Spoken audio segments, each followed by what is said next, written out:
terkasih dimanapun berada, bagaimana kabarnya? Kiranya dalam keadaan sehat dan sukacita selalu. Firman Tuhan yang akan saya sampaikan adalah khotbah untuk Minggu tanggal 22 Agustus 2021. Sebelum saya membacakan teksnya, terlebih dahulu kita bersatu di dalam doa.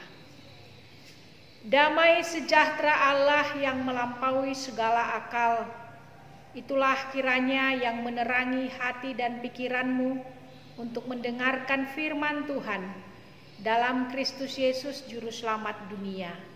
Amin. Firman Tuhan untuk Minggu tanggal 22 Agustus 2021 tertulis dalam kitab Mazmur 34 ayat 12 sampai ayat yang ke-18. Di dalam nama Tuhan Yesus Kristus demikianlah pembacaan firman Tuhan.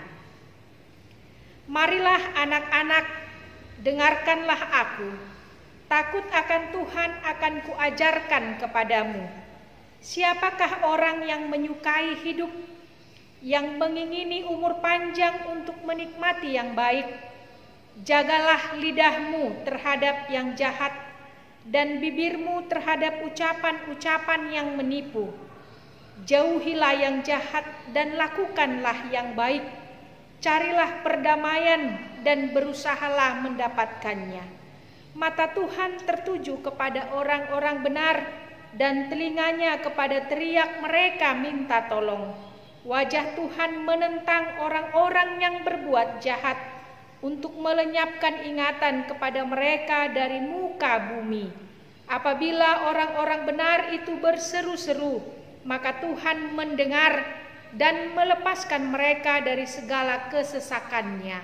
Demikianlah pembacaan firman Tuhan.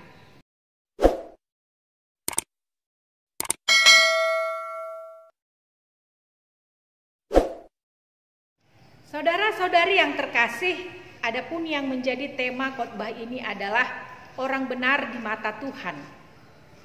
Sebagaimana orang tua harus mengajar anaknya agar takut akan Tuhan dan menjadi orang benar di mata Tuhan, demikian juga pemazmur mengajar orang muda. Seperti guru kebijaksanaan dari Mesir yang bertanya, siapa ingin bahagia? Siapa ingin bersenang hati? Siapa ingin lanjut usia dan puas dengan pengalaman yang baik? Atas pertanyaan tersebut, pemazmur menunjukkan syarat-syaratnya.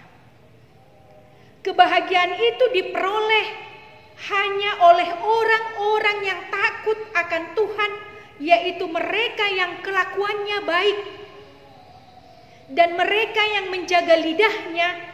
Karena dari perkataan yang sia-sia dan jahat akan timbul salah paham, curiga, percekcokan, penghinaan, penipuan, dan lain sebagainya.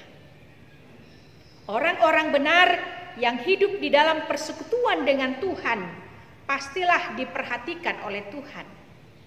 Sedangkan orang-orang yang memisahkan diri dari Tuhan dengan berbuat jahat, itu artinya ia memisahkan dirinya dari sumber hayat. Sehingga kefanaan mereka, yaitu orang yang memisahkan diri dari Tuhan, akan tampak, ingatan atau nama menghilang. Hidup benar dinyatakan dengan menjauhi yang jahat dan melakukan yang baik. Hal yang sepatutnya dilakukan oleh anak-anak Tuhan. Dalam pengertian itu, kita tidak akan dibimbangkan dalam keabu-abuan batas antara yang benar dan yang salah, karena standarnya jelas, yaitu hidup di dalam Tuhan. Hidup benar berarti hidup menurut kehendak Tuhan dan menyadari bahwa semua tindakan kita dipertanggungjawabkan di hadapan Tuhan. Di dunia ini, orang benar memang biasa menghadapi situasi yang sulit dan menderita. Ada banyak orang yang memulai sesuatu dengan bersemangat, tetapi ketika diperhadapkan dengan permasalahan, dengan kesulitan dan penderitaan, semangat mulai memudar dan akhirnya berhenti untuk menyerah. Ada seorang atlet berkebangsaan India yang diutus mengikuti pertandingan lari yang diikuti oleh bangsa-bangsa di dunia ini. Ternyata di dalam perlombaan itu ia terjatuh. Kakinya terkilir dan ia mengalami cedera. Dan dokter yang memeriksanya menganjurkan agar ia tidak melanjutkan pertandingan tersebut, apalagi yang menjadi pemenangnya sudah ada. Tetapi sang atlet tetap bersikeras untuk melanjutkan pertandingan tersebut. Dengan hati-hati ia mulai berjalan. Ia tetap semangat walaupun sang pemenang sudah ada. Tetapi ia tetap berjalan sampai ke garis akhir. Setelah usai pertandingan, maka beberapa wartawan bertanya kepadanya, mengapa ia tetap melanjutkan pertandingan padahal ia cedera dan ia mengetahui pemenang sudah ada, tetapi ia tetap melanjutkan pertandingan tersebut. Sang atlet menjawab, saya diutus negara untuk mengikuti pertandingan ini bukan hanya sampai di garis start, tetapi harus mencapai garis akhir. Seperti ilustrasi di atas, situasi sulit pasti hadir dalam kehidupan setiap orang. Tanpa terkecuali dalam hidup setiap orang yang percaya. Dalam situasi yang sulit, banyak orang yang kemudian menjadi sangat khawatir dan cemas. Sehingga hidupnya ada yang menggunakan obat penenang, ada yang bersembunyi dan mengurung diri dari dunia luar, ada yang berjaga-jaga sehingga waktu tidurnya terganggu, ada juga yang putus asa bahkan menyerah. Sehingga ada yang melakukan hal-hal yang membahayakan dirinya serta orang lain. Ketakutan menggambarkan rapuhnya pertahanan diri seseorang menghadapi kekuatan lain di luar dirinya. Ketakutan kita bisa menghilangkan semua harapan, semua kegembiraan, bisa melumpuhkan semangat hidup dan cita-cita kita. Jika begitu, siapa sebenarnya yang dapat melepaskan manusia dari ketakutan di dalam hidupnya? Daud, sang pemazmur, mengajak kita semua kembali belajar untuk memiliki sikap yang benar dalam situasi yang sulit. Pemazmur dengan terang benderang berkesimpulan bahwa Tuhanlah satu-satunya yang dapat menolong manusia melewati hari-hari yang berat, hari-hari yang sulit. Hanya pada Tuhan orang percaya mengalami sukacita. Hanya pada Tuhan orang percaya dapat menikmati kebahagiaan dan umur yang panjang. Hanya Tuhan yang dapat menjawab doa orang yang beriman di dalam kesusahan dan kesesakan. Saudara-saudari yang terkasih, Mazmur 34 ini ia tulis bukan ketika ia sedang di dalam keadaan yang baik, dalam keadaan tenang, dalam keadaan damai. Justru Daud sedang dalam keadaan menghadapi kesulitan. Mazmur 34 ini merupakan perenungan Daud terhadap peristiwa saat dia melarikan diri dari kejaran Saul. Lalu Saul pergi ke Gat. Namun ternyata pegawai-pegawai Raja Akis mengenal Daud dan membuatnya menjadi takut. Sehingga Daud berpura-pura gila, lupa ingatan. Ia menggores-gores pintu gerbang dan membiarkan ludahnya meleleh ke janggutnya. Dan akhirnya Daud pun dibebaskan dan selamat. Daud hendak mengakui bahwa yang dilakukannya adalah hikmat yang berasal dari Tuhan. Kesanggupannya melakukan seperti itu bukanlah karena kemampuannya, tetapi ada perlindungan Tuhan atas hidupnya sehingga ia melakukan seperti itu dengan segera dan membuat ia lepas. Pengakuan akan perlindungan Tuhan dapat kita lihat dari mazmur ucapan syukur yang disampaikan oleh Daud ini.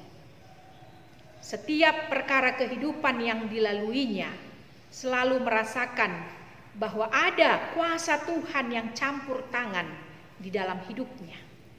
Sehingga bukan karena pikiran dan kekuatannya yang mau dia tinggikan, tetapi Daud mau mengatakan bahwa hanya Tuhan yang selalu melepaskannya dari kegentaran dan yang menyelamatkan dia dari kesesakan. Saudara-saudari yang terkasih, orang benar akan diizinkan Tuhan menghadapi kesulitan dan penderitaan. Tetapi bahwa di dunia akhirat nanti mereka, yaitu orang-orang benar, akan berbahagia.